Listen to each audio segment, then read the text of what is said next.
bagenzi murahawe ikaze gukurikirana ikigwa cyacu cy'uno munsi. Umuntu wese ahari hamwe n'abari mwa kino kibanza mwese ndabamukije mu izina ry'umwami wacu Yesu Kristo.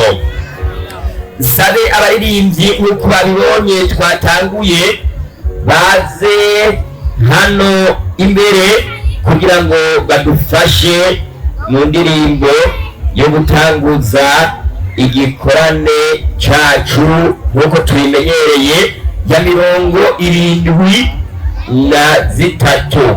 Dusabe abaririmbyi bakoresha umwanya banyarutse.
uzatinye kukubona azazira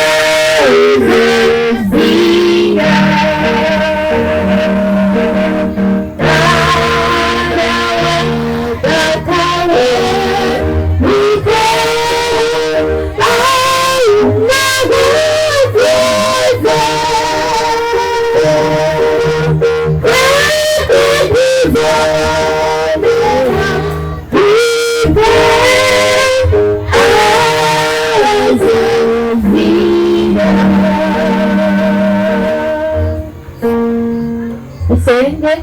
Amen.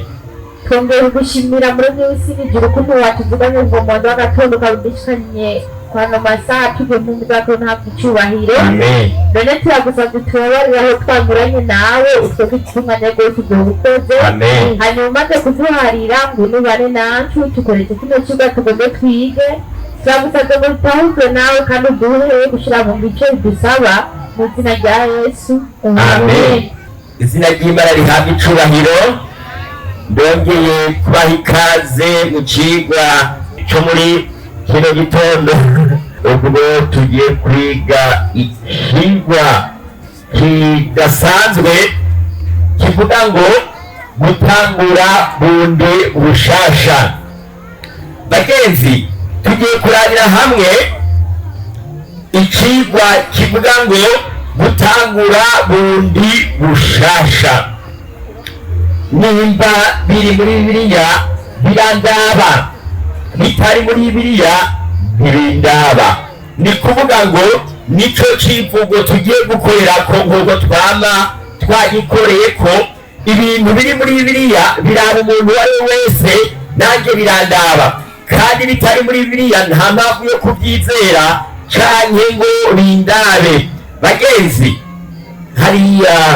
hariho inkuru imwe y'umugabo. Uno mugabo atubera akarorero ko gutangura bundi bushasha.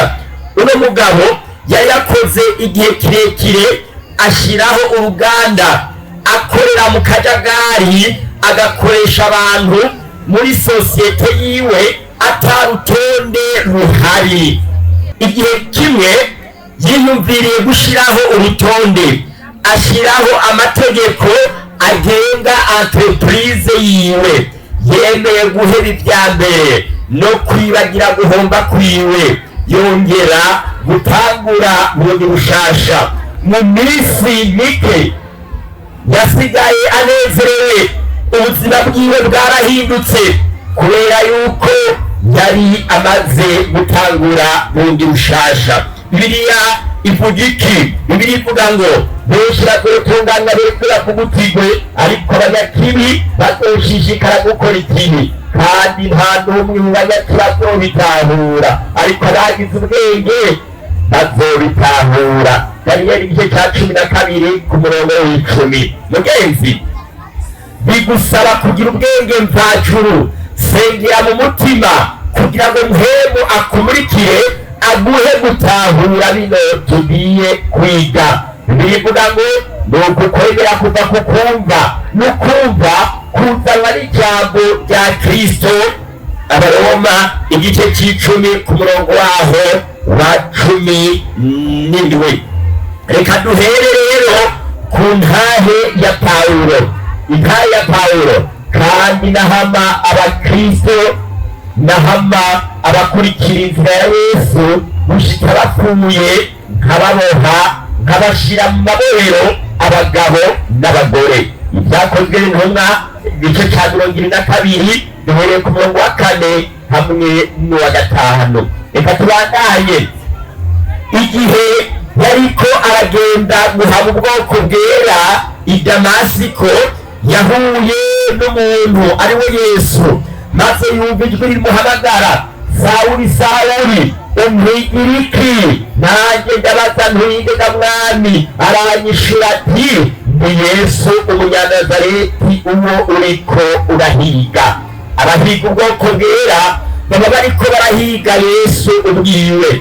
Pawulo abandanya avuga ngo ndamubaza nti ngiremega mwami. Umwami aranyishura ati, va hasi ushike i Damasiko, niho uzobaririrwa ibyashinzwe kuzokora.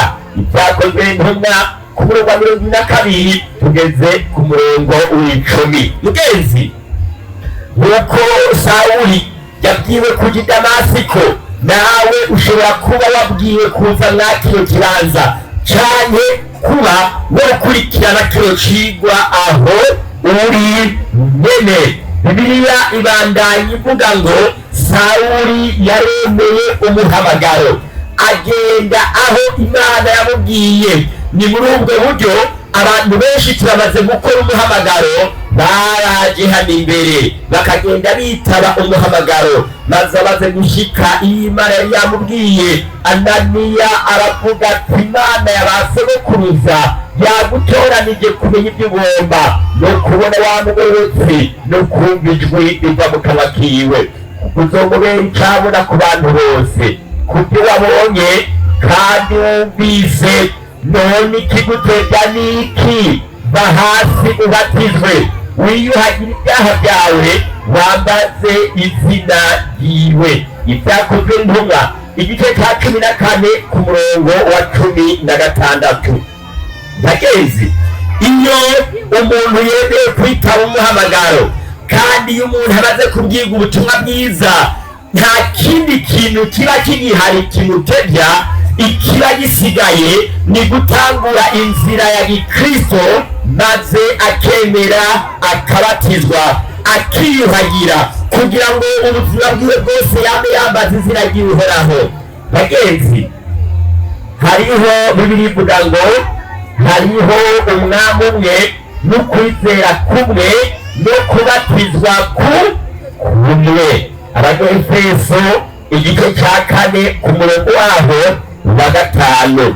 Bagenzi, hariho umwami umwe n'ukwizera kumwe hamwe no kubatizwa kumwe. Rero bagenzi, tugomba kuraba uburyo Yesu yabatijwe, kubera yuko ariwe karuro kacu, natwe akaba ariko dusuzuma ko twabatijwe. Mbega Yesu yabatijwe gute? Yesu yabatijwe gute? Reka tubirabe, kubera yuko tutegerezwa kugera ikirenge mu cande mu ca Yesu. Ijwi ry'usemera mu bugaragwa, Bibiliya ivuga ngo maze ab'i Yerusalemu n'ab'i Yudaya bose n'igihugu giherereye kuri Yorodani cose bava iwabo, baza kuri we, babatizwa nawe mu ruzi Yorodani, batura ibyaha byabo. Yohana igice cya 5 ku murongo wa 6. Niko Yohana yajya abatiriza mu bugaragwa, yigisha ukubatizwa ko kwihana ngo babohorwe ibyaha. Mariko igice cya 1 ku murongo wa 4 biribanda bivuga ngo bukeye bwaho abona Yesu aza kuri we, aravuga ati ng'umwagazi w'intama w'Imana ukuraho icyaha cy'abari mu isi. Biribanda bivuga ngo uyo niwe navuze, ndi nyuma yanje hazoza umuntu yari w'imbere kuri jewe, kuko yariho ntarabaho. Yohana igice cya 2 ku murongo wa 29 n'uwa 30. Biribanda bivuga ngo icyo gihe Yesu ava i Galilaya aja kuri Yorodani, aje kuri Yohana azanye no kubatizwa nawe. Ariko Yohana agomba kumwangira ati ko ari njyewe nkwiye kubatizwa nawe, none uje kuri jewe. Hariya muri Matayo igice cya 3 ku murongo wa 13 n'uwa 14. Maze Yesu aca arabatizwa mu ruzi Yorodani. Bibiliya ivuga ngo Yesu amaze kubatizwa acava mu mazi, maze ijuru riruguruka, abona muhemu w'Imana amugwako asa n'inuma, amugwako izina ry'Imana rihabwa icubahiro. Hariya muri Matayo igice cya 3 ku murongo wa 16. Yesu yabatirijwe mu ruzi Yorodani. Bibiliya ivuga ngo yaragiye mu mazi, kubera yuko n'abavuga ngo Yesu amaze kubatizwa acava hehe? Acava mu mazi, bisobanura yuko yari yagiye mu mazi hama aca aravayo. Mugenzi, batizwa mu mazi menshi nk'uko twamaze kubibona. Umubatizo ni intango nshasha kandi abantu babatizwa mu mazi menshi. Bibiliya ivuga ngo hanyuma y'ibyo Yesu ajyana n'abigishwa biwe mu gihugu cy'Iyudaya, ateba nayo nabo abatiza. Kandi Yohana nawe yabatiriza hitwa Ainoni hafi y'Isalimu, kuko aho hari amazi abantu baraza bakabatizwa nawe. Bagenzi, umubatizo wo muri Bibiliya wabera ahantu hariho amazi menshi. Mugenzi, ukwiye kugera ikirenge mu ca Yesu. Umwami Yesu amenye ko abafarisayo bumvise yuko ariho nk'abigishwa benshi kandi abatiza benshi arusha Yohana, ariko Yesu bwiwe siwe yabatiza, habatiza abigishwa biwe. Yohana igice cya 4 ku murongo wa 1 hamwe n'uwa 2. Kubera yuko abigishwa babatiza mu izina rya Yesu, nicyo gituma bivuga ngo Yesu niwe yabatiza, ariko habatiza abigishwa biwe. Abemera bose gukurikira Yesu barabatizwa nabo bagahinduka abigishwa ba Yesu, nk'uko twabibonye mu cigwa ca kare. Abo nibo bahavuye bitwa abakristo kubera yuko basa na Kristo.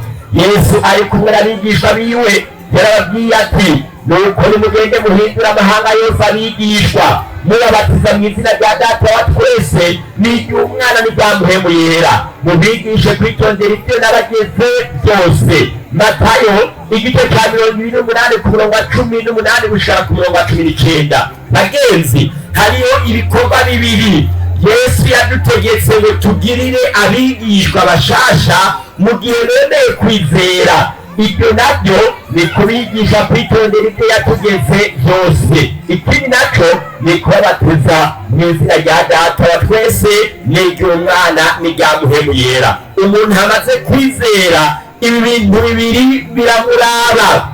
None bagenzi, ni bande bobatizwa? Kugira ngo ubatizwe bigusaba iki? Bibiliya ivuga ngo arababarira ati, mugende muje mu bihugu byose mubwire abaremwe bose ubutumwa bwiza. Uwizera akabatizwa azokizwa, ariko utizera azotsindwa n'urubanza. Bagenzi, dukurikije ano majambo aboneka muri Mariko igice cya 16 ku murongo wa 15 n'uwa 16, dukurikije ano majambo duca tubona mu by'ukuri ko umuntu kugira abatizwe bimusaba kugenza nte? Kwizera. Kubera yuko uwizera akabatizwa azogenza nte? Azokizwa. Kugira ngo ukizwe bigusaba kubanza kugenza nte? Kwizera. Uhejeje kwizera, intambuko ya kabiri ni kubatizwa. Hama umaze guheza kubatizwa uca ukizwa, izina ry'Imana rihabwa icubahiro. Reka turariye akarorero ku nkone y'umunyetiyopiya. Ubwa mbere Imana yatoriye Filipo imujyanaho hari inkone y'umunyetiyopiya. Ino nkone yari ivuye i Yerusalemu gusenga. Bibiliya imbarira ngo Filipo arayibaza ati, ibyo usoma urabitahura? Nayo iramwishyura ati, nobishobora nte? Babonye uwubindongoramwo. Wiginga Filipo ngo yurire bicarane. Turi mu Byakozwe n'Intumwa igice 8 ku murongo wa 30 hamwe n'umurongo wa 31. Bibiliya Imana ivuga ngo bakigenda mu nzira bashika ahari amazi. Bagenzi, mu gihe bariko baragenda muri iyo nzira, Filipo yagiye ayisobanurira ibyanditswe byera by'inkuru ya Yesu, ayigisha ibyagezwe by'Imana. Maze ino nkone imaze kumenya ibyagezwe by'Imana ibaza Filipo iti, iyo nkone iramubaza iti, amazi ikiguza kubatizwa niki? Filipo arayishura ati, namba wizeye umutima wawe wose birashoboka, izina ry'Imana rihabwa icubahiro. barira mugenzi wawe ati namba wizeye birashoboka, namba wizeye birashoboka. Bagenzi, namba wizeye mu mutima wawe wose birashoboka. Maze barahagarara. Bibiliya yerekana yuko baja mu mazi bose, umubatizwa n'ubatiza bose baja hehe? Mu mazi. Niko Bibiliya ibivuga. Bibiliya ivuga ngo nayipi nizeye Yesu Kristo ko ari umwana w'Imana. Ivuga ko bahagarika umukogote baramanuka baja mu mazi bombi. Bagiye mu mazi bombi, haba Filipo haba niyo none izina ry'Imana rihabwa icubahiro. Bibana yivuga ngo bavuye mu mazi, baragiye mu mazi bose kandi bavirayo rimwe, haba ubatijwe haba n'uhegeje kubatizwa, nk'uko tubibona mu Vyakozwe n'Intumwa igice c'8 ku murongo wa 39. Habatizwa abizeye mu mutima wabo wose. Bibiliya ivuga ngo nuko abemeye amajambo yiwe barabatizwa. Abongeye kuri uwo munsi ku bari basanzweho bari nk'ibihumbi 3. Ivyakozwe n'Intumwa igice ca 2 ku murongo waho wa 41. Intambuko zijana ku mubatizo nk'uko tumaze kubibona ni kwemera Yesu nk'umwami n'umukiza w'ubugingo bwawe, kwiga no gutahura inyigisho za Bibiliya, hama ukatura ibyaha byawe, ukihana, ukemera kwizera Yesu, maze ugaca ugenda kubatizwa. Reka nanjye ndababaze, mbe abana barizera? Abana barizera? Abana ntibizera. Abana barakizwa? Oya, abana ntibizera. Kubw'ibyo abana ntibakizwa, kuko hakizwa abizeye. Bibiliya ivuga ngo uwizera akabatizwa niwe azogeza nte? Azokizwa. None rero abana ntibizera. Bibiliya ibandanya ivuga ngo ariko abamwakiriye bose yabahaye ububasha bwo gucika abana b'Imana, nibo bizeye izina ryiwe. Yohana igice ca 1 ku murongo wa 12. None abana ntibizera, abana ntibakizwa. None mwumva hariho impamvu none yo kubatiza abana? Abana ntibizera. Abana ntibazi intambuko zijana ku mubatizo, ntibazi gutandukanya iciza n'ikibi. N'icemezo umwana uzomuhe ikingorongoro kirya c'amafaranga azoca agishira hehe? Mu kanwa. Ntabazi ko gishobora kumugirira nabi, ntabazi ko gishobora kumugirira neza. Kubw'ibyo rero abana ntibashobora kubatizwa, ntibizera. Ni ngombwa yuko ubarindira bagakura kugira ngo bagere mu bigero, bagere mu myaka bashobora gutandukanya iciza n'ikibi. Muri iyo nzira niho baba barose uburenganzira bwo kubatizwa. Bagenzi, ndagenda bamenyeshe yuko kubatizwa ari ukwibiriza. Bibiliya iti hariho umwami umwe no kwizera kumwe no kubatizwa kugegente kumwe. Abanyefeso igice ca 4 ku murongo waho wa 5 twabonye Yesu ko yabatijwe mu mazi menshi. Hariho ibintu mwa kino gihe bikorwa, ibyo bisanzwe byitwa mu rurimi rw'igifaransa irrigation. Ino hariyo ibigobe bagenda kuvomera mu mirima, murabibona. Umuntu atora amazi agasuka ku biterwa, babyitwa mu rurimi rw'igifaransa irrigation.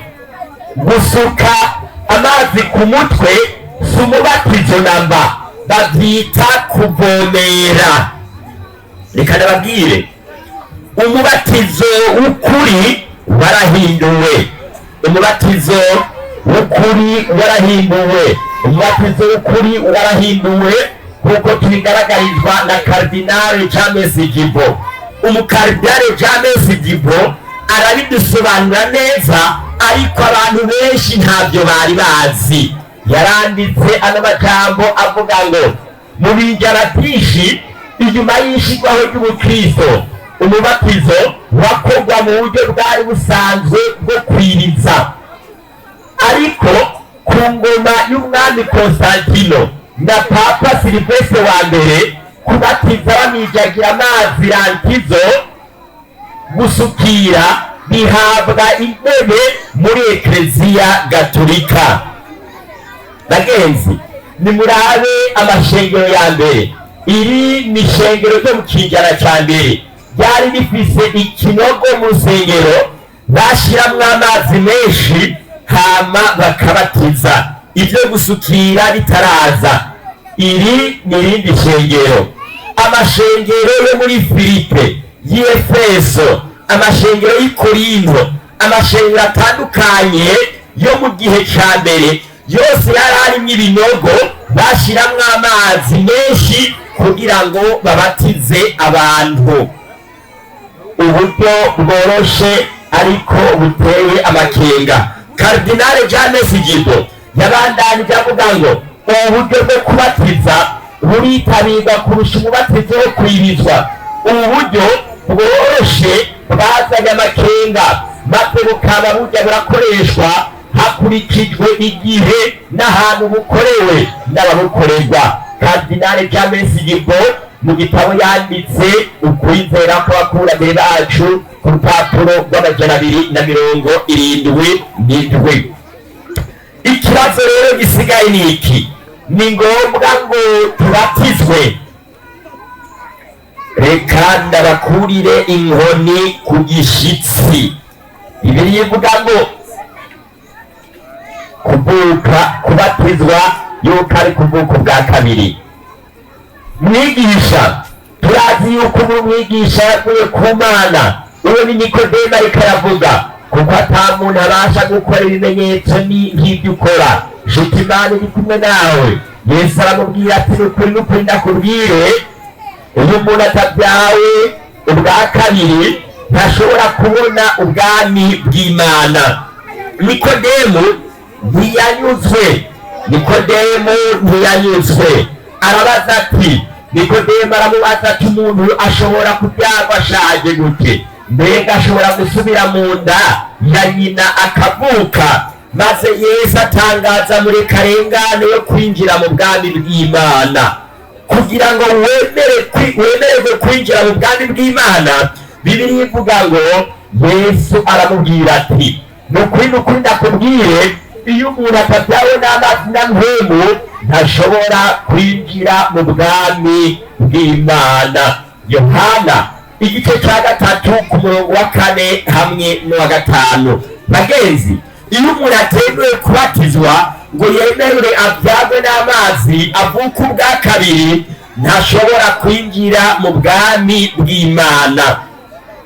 Ngira nishure wa muntu yatubaza ngo mbega mwebwe murari nahazizuka. Ngira ndabimusobanure neza. Mbega umubatizo usigura iki? Reka turabe ico umubatizo usigura. Bibiliya ivuga ngo, canke nimuzi yuko twese ababatijwe kuba muri Kristo Yesu twabatijwe kuba mu rupfu rwiwe. Abaroma igice ca 6 ku murongo wa 3. Bagenzi, kubatizwa ni gusangira na Yesu urupfu rwa Yesu, ni kwibuka urupfu rwa Yesu. Ku isabato turafise umubatizo, kandi kuri iyo sabato azoba ari umunsi mukuru kuri twebwe yo kwibuka urupfu n'izuka bya Yesu. Bibiliya ivuga ngo, none rero kubatizwa kwatumye duhambanwa nawe tuba mu rupfu rwiwe, kugira ngo nk'uko kristo yazuwe mu bapfuye n'ubwiza bwa data wa twese abe ariko natwe tugendana ubugingo busha. Abaroma igice cya 6 ku murongo waho wa 4. Bibiliya ivuga ngo kuko mwese ababatirijwe kuba abakristo mwambaye kristo, izina ry'Imana rihabwa icubahiro. Iyo umuntu abatijwe bisigura ko apfuye hama akuwe mu mazi arazutse. Umubatizo niwo utwereka urupfu n'izuka rya Yezu, nico cibutso Imana yashizeho ngo twibuke urupfu n'izuka rya Yezu.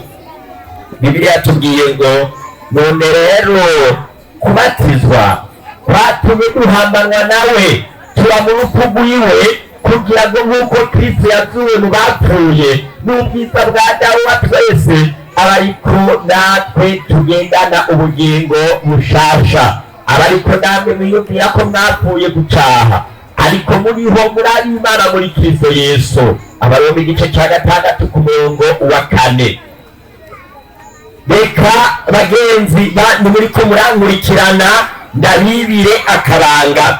Igitabo cyitwa Ekleziya y'Abatumwa ni ku rupapuro rw'amajana 548 cyanditswe na Musenyeri Protaze Nkurikiye, icegera ca Musenyeri wa diyoseze ya Muyinga, hari i Muyinga kuwa 23 z'ukwezi kwa 4 umwaka w'2000 mu kigabane citwa umunsi mukuru w'izuka rya Yezu. Reka turabe ukuntu uno mwene data yabivuze. Murabona amajambo nagerageje kuyafotora. Igitabo turagifise ngaha, uwugira amakenga azoze tukimuhe yisomere. Ntabwo ari igitabo c'abadivantiste b'umunsi w'indwi, ariko ni igitabo c'abagatulika, nico tugiye gusoma. Reka rero dusubiremwo dusome neza. Reka dusubiremwo dusome neza twitonze.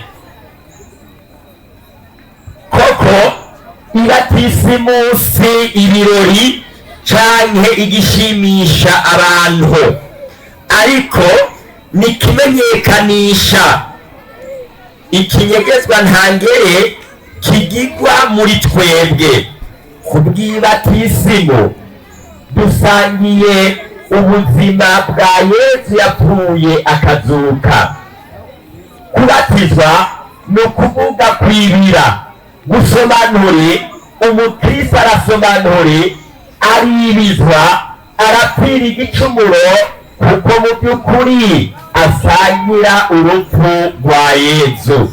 Aha niho havuye ngo murabe niba ari murabe ibyo mvuga ntimurabe ibyo nkora. Jewe bino bintu birancanga. Somye mu gitabo bambara ngo kubatizwa ni ukuvuga kwibira, gusoma nturi. Umukristo arasoma nturi, aribizwa, arapfira igicumuro, kuko mu by'ukuri asangiye urupfu rwa Yesu. None umuntu bamusutse utuzi ku mutwe aba yibirijwe. Umuntu bamusutse utuzi ku mutwe arashobora gusoma nturi? Bagenzi, ibi bintu mubyiyumvire ko kubera yuko birakomeye.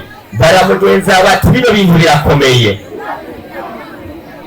Yarandanije yandika avuga ngo koko asangiye urupfu rwa Yesu yazutse, araja rero ubuzima bw'Imana, arabyuka, arareremba, arazuka nk'uko umuntu mushasha, kugira ngo yigenze gusha mu buzima busha. Uwabatijwe ukapfira igicumuro aratangura kandi gusangira ubuzima bwa Yesu yazutse, izina ry'Imana rihabwa icubahiro.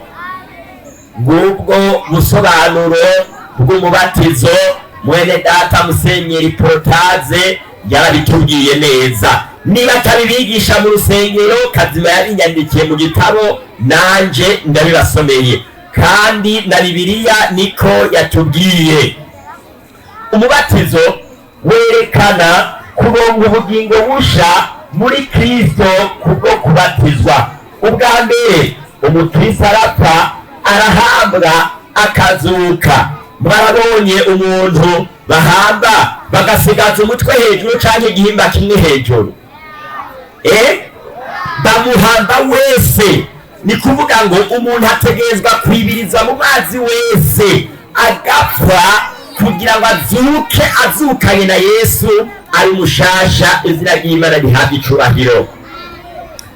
Pawulo mwiyerekwa, tugiye kuraba ikindi gishinga ntahe ca Pawulo mwiyerekwa, nico tugiye kuraba muri uno mwanya. intumwa Pawulo mwiyerekwa.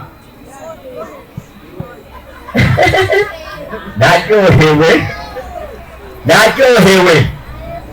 Pawulo mwibohero, birivuga ngo uwo murinzi yikanguye abonye inzugi z'ibohero zuguruye, asohoka atora inkota agira yiyahure, kuko yagira ngo imbohe zacitse.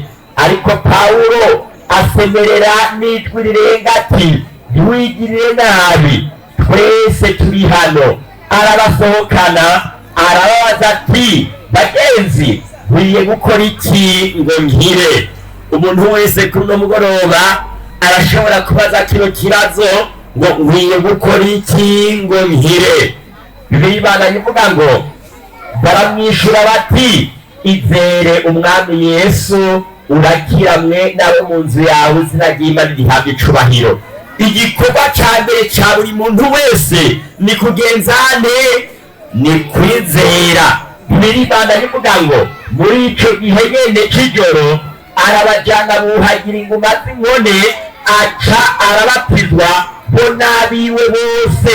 ibyakozwe intumwa ni igice caho ca 16 ku murongo wa 31 gushikana ku murongo wa 33. bagenzi, iyo umuntu amaze kwizera, igikurikira ni gutangura intango nshasha, agaca yemera kubatizwa. izina ry'Imana rihabwa icubahiro. ikibazo ngiye kubabaza ni iki: mbega wewe wabatijwe umubatizo ki? umuntu azi ko bamusutse ko utuzi ku mutwe, uwo muntu amenye gushika n'ubu katarabatizwa, baramuvomereye, bamusutse ko utuzi ku mutwe, ibintu bamukoreye ntago ari umubatizo, kubera yuko umubatizo ubera mu mazi menshi, umuntu akibirizwa agasangira urupfu na Yesu yazutse. izina ry'Imana rihabwe icubahiro. ikibazo rero abantu benshi bacabaza ni iki: njyewe nari nabatijwe mu mazi menshi, naribirijwe mu mazi menshi. agaca abaza ngo mbe noja mu mazi ubwa kabiri?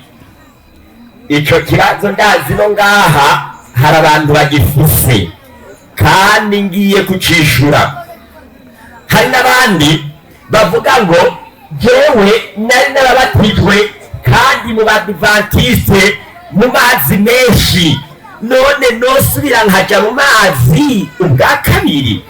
bagenzi, umubatizo ni intango nshasha, niwo muryango wo gutangura urugendo rukristo.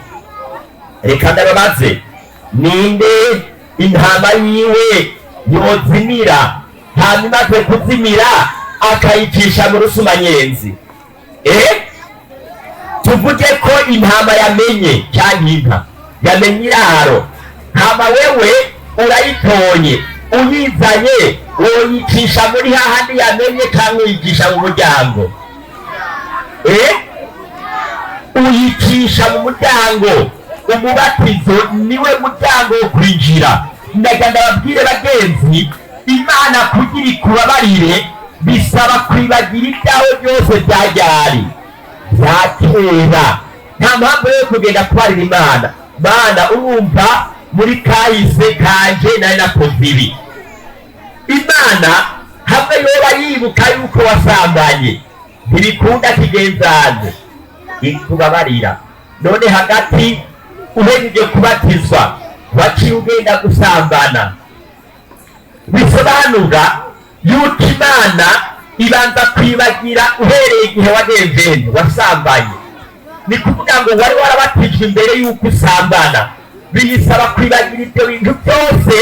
Nta mpamvu yo kuza kuyibutsa, kubera yuko niwashaka yuko yibuka ibya kera izoca yibuka yuko uri umusambanyi kikubwira atoya wewe sishobora. Ariko ngiye kubereka isomo ryo muri Bibiliya. Hari abantu benshi babaza ngo nyereka muri Bibiliya ko hariho abantu babatije kabiri. Bagenzi, muri Bibiliya hariho abantu babatijwe kabiri, ngira ndabibereke, kandi namwebwe birababera icyemezo yuko Bibiliya yemera kubatizwa kabiri. Pawulo abatiza Apolo n'abizera irya kabiri, tubibona hariya mu Byakozwe n'Intumwa igice cyaho cya 19. Reka dusome. Maze Apolo akiri Korinto, Pawulo aca mu bihugu byo haruguru ashika muri Efeso, asangayo abigishwa bamwe. Arababaza ati, mbega mwarahawe muhemu yera igihe mwizera? Baramwishura bati, ntitwari bwanabyumve yuko muhemu yera yatanzwe. Turi mu Byakozwe n'Intumwa igice cya 19 duhera ku murongo wa mbere dushikane ku murongo w'indwi. Arababaza ati, none mwabatijwe umubatizo ki? bati umubatizo wa Yohana. Reka ndababaze, aba bantu bari barabatijwe cyangwa ntibari barabatijwe?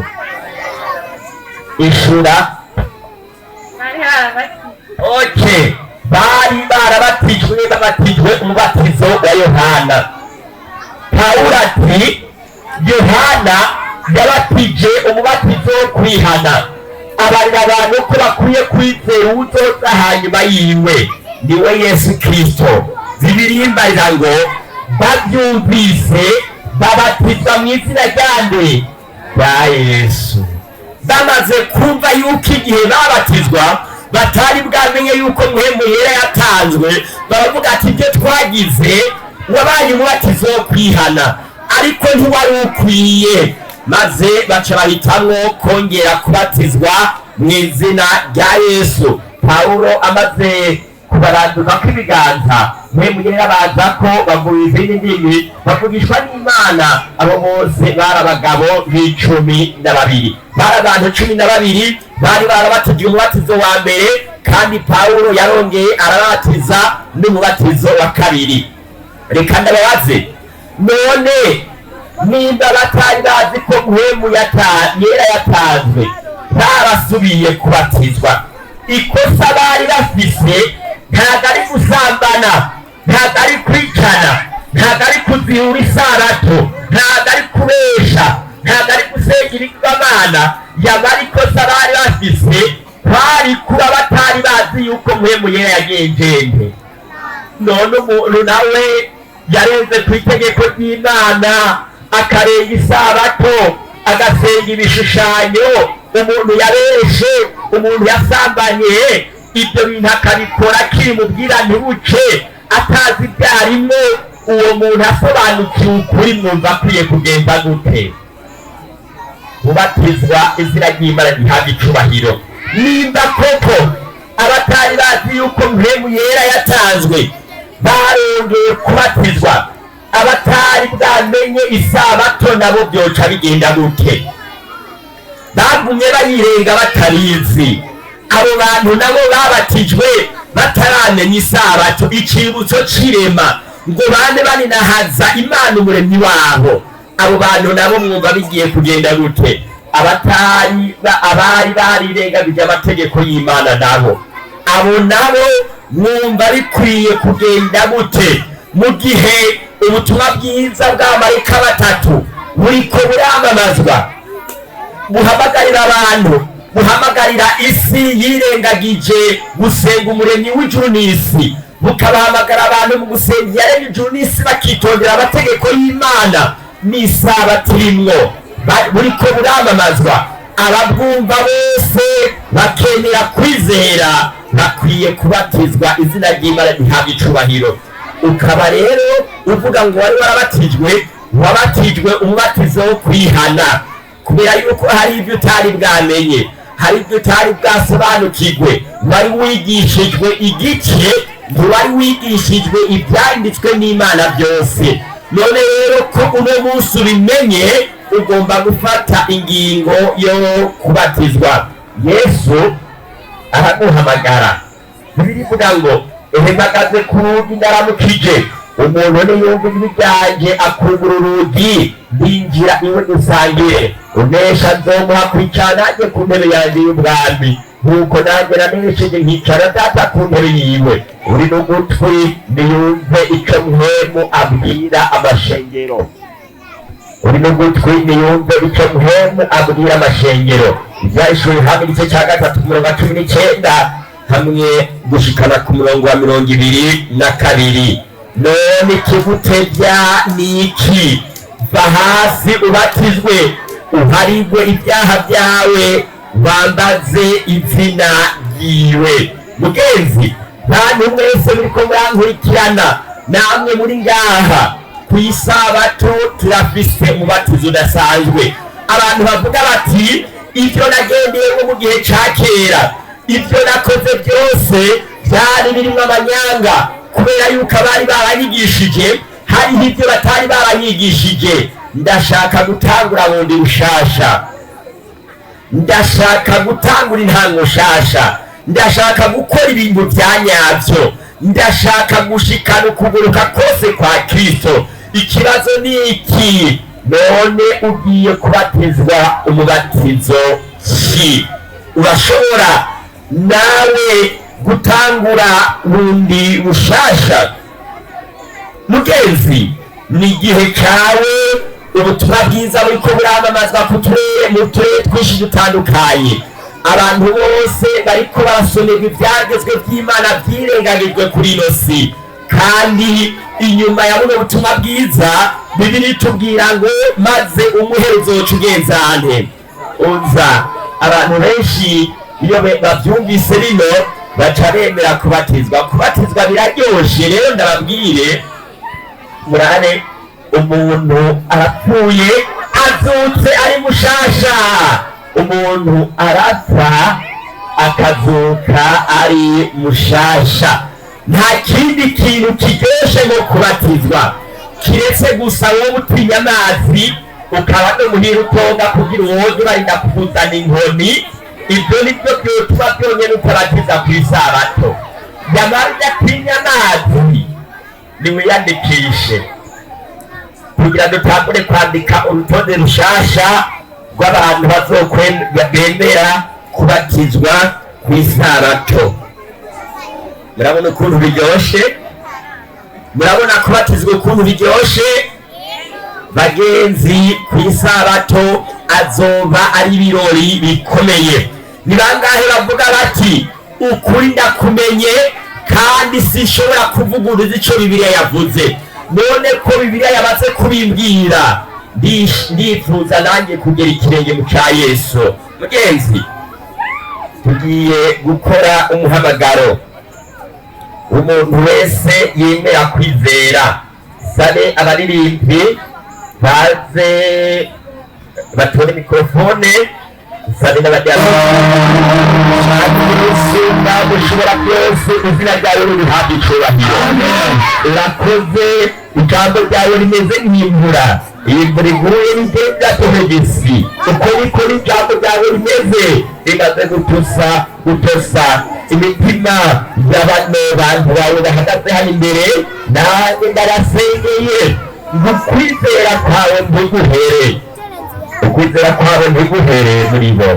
Kandi nami abatujije imyaka bose ubakureho inzitizi, ubugururire ibihemu bisiture, amahwa uyakure, maze mwami kw'isabato bazotangura intango shasha bazovuka bwa kabiri izina ryawe rihabwa icubahiro. Nami turakweretse abagikomantaje imitima kuko nabo bariho, zana inyundo udodagura imitima yabo kugira ngo yorore nk'inyama ijambo ryawe riraho rishikira, bamenye yuko waragendeye nabo bafata ingingo yo kukwiyegura izina ryawe rihabwa icubahiro. Nezagira abakwiyegurira uko bukeye kandi ubaha ibyizigiro byo mu iherezo, ubageneza mwami n'ubugingo kandi uzubayo kuzobana natwe mu bwami bwawe. Twebwe twese ababatijwe kuba mu rupfu rwawe tukazurana nawe twirashasha mu izina ry'umwami wacu Yesu Kristo.